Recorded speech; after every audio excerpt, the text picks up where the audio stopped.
Hi friends! భక్తులకు ఆధ్యాత్మికంగా అత్యంత పవిత్రమైన రోజు తొలి ఏకాదశి వచ్చేసింది. ఈ రోజు విశిష్టతను తెలుసుకుందాం.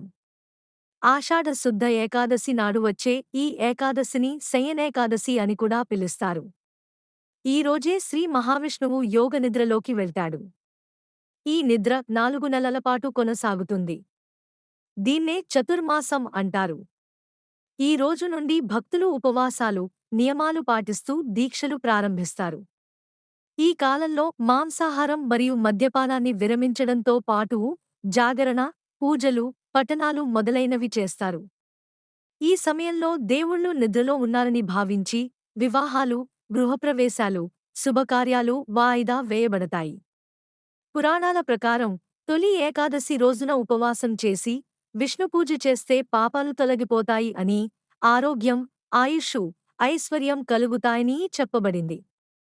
ఈరోజు శ్రద్ధతో ఉపవాసం చేయండి, పూజలు చేయండి, పరమపుణ్యాన్ని సంపాదించండి.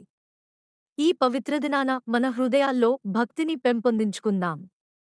శుద్ధమైన మార్గంలో నడిచే దీక్షతో తొలి ఏకాదశిని ఆరాధనతో జరుపుకుందాం. శయన ఏకాదశి శుభాకాంక్షలు. చివరగా ఓం నమో నారాయణాయ అని కామెంట్ చేసి భగవన్నామ స్మరణతో ముగిద్దాం. ఓం నమో నారాయణాయ.